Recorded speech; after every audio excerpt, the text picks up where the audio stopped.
Naghapit misa sang Ken Cemetery mga choy kinakakita kog afam da mga choy mo nang gamo gibalikan gid mo na choy unay mga afam dia sa ubos sa mga choy otoro turo choy puti kay panit mga choy lami kay ay my god mga choy lami kalami basta mga afam.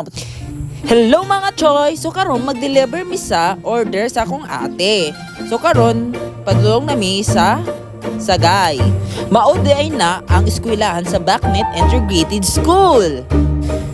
So karon mga choy na anami sa tayong so nahimduman para ko mga choy nga katong nagsimbang gabi may gipanglabay may dinhi dabi sa tayo ngapit mi naigo binakunsay naglabay mga choy. So karon nagpagusaliginan nami. Gipoltag ni ati ang akong motor mga choy. Tawa mga choy o gipoltag na ham gibutang ta imo libat mga choy. Sa walang mga kailang mga choy mao ang public market sa Sagay mga choy. Sumao na siya o. Muna padulong na ta sa before day ang baliti mga choy. Sumao na ang Alangilan Integrated School. So ano to ang Alangilan Integrated School. Pag human sa Alangilan Integrated School, nag-agi na ta sa Manuyog. Sumao nang view sa Manuyog mga choy. Mao na siya ha, di mo malibat ha. Pagkahuman mga choy, gikontak na sa kung ati ang customer namo para diretso na namo pag ato dito diretso na mahatag ang deliver. I mean yung parcel nila mga choy, muna mga choy o. Pagkahuman mga choy muna mga choy, gikuha na ni customer ang iyang parcel mga choy. So duha na ni sila mga choy. So nagtugtaw pag kung ati naraman sa atbang may gala o. Mauna yung kaduhang customer nato mga choy. Baliti gapon siya mga choy.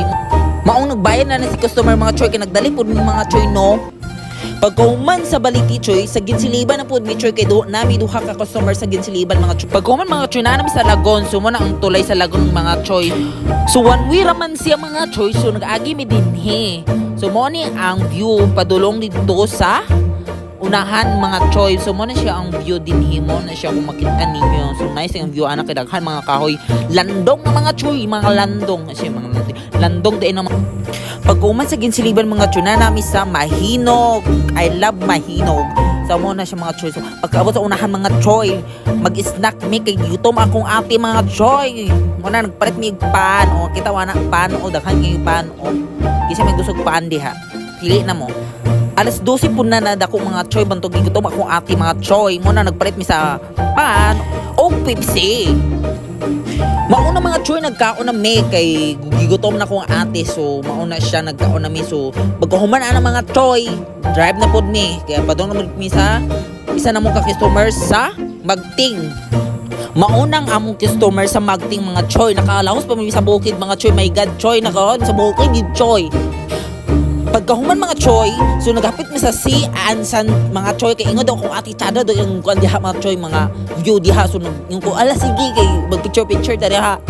Wala din mi naglaho sa ubos mga choy kita pula na kung ate kay layo daw kaayo okay na daw kung magmotor din mi mga choy so wala na mi naglaho so mo nang view din ni sa si Ansan so mo na siya.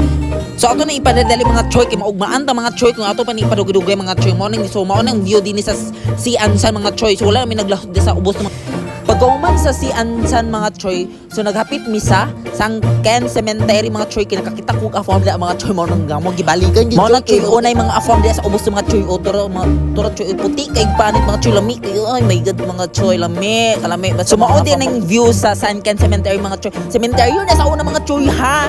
Dili na siya kanang mga choy. Cemetery na sa una nga mga choy nagkuan lang na kay tungo sa pagbukuto sa volcan mga choy.